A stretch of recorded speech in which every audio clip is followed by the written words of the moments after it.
Hello guys, இன்னைக்கு பார்த்தீங்கன்னா உங்களுக்கு ஒரு புது கிளிச் சொல்ல வந்துட்டேன். அது ஸ்விம்மிங் கிளிச்சுன்னு சொல்லி நினைக்காதீங்க. தண்ணிக்குள்ளே இருக்கிறதுனால நீங்கள் வந்து இந்த ஸ்விம்மிங் ஃபூலில் பார்த்தீங்கன்னா ஹெலிகாப்டர் சைக்கிள் ஒன்றா போட்டு அந்த ரெண்டு ஆப்ஷன் ஒன்றா தெரிய போது கனெக்ட் பண்ணிக்கோங்க.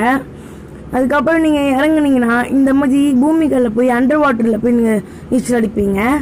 நான் பண்ண ஒரு பெரிய பெரிய தப்பு இல்லை, நான் ஹெல்மெட் போட்டு வந்தேன். அதான் கரெக்டாக போய் பார்த்தீங்கன்னா அப்படி கீழே விட்டான். இருந்தாலும் நீங்கள் அந்த கேமராவை தொட்டிங்கன்னா இன்னொன்று ஆங்கிள் பார்த்தீங்கன்னா அந்த ஹெலிகாப்டர்லேயே இருக்கும். இதுக்கு ஃபஸ்ட் டைம் நான் யூஸ் பண்ண கிளிச்சை காட்டுறேன். நான் ஸ்டார்ட் பண்ணோன்னே லேட்டாக தான் நான் பார்த்தேனே இது வீடியோ போடலான்னு. பார்த்தீங்கன்னா போலீஸ் ஸ்டேஷன் தெரியுதா, அதுமாதிரி ரோட்டில் இருக்கிற எல்லாமே தெரியும். இருங்க திரும்பி காட்டுறேன். உங்களால் நீச்சல் அடிச்சு கூட மூவ் பண்ண முடியும் இந்த மாதிரி இடத்துல. பார்த்தீங்கன்னா எல்லாமே நீங்கள் கீழ் வாட்டத்துலேருந்து பார்க்கலாம். இந்த வீடியோ பிடிச்சி நீங்கள் மறக்காமல் லைக் பண்ணி சப்ஸ்கிரைப் பண்ணி நெக்ஸ்ட் என்ன கேம் போடலாம்னு சொல்லி கமெண்ட் பண்ணுங்கள்.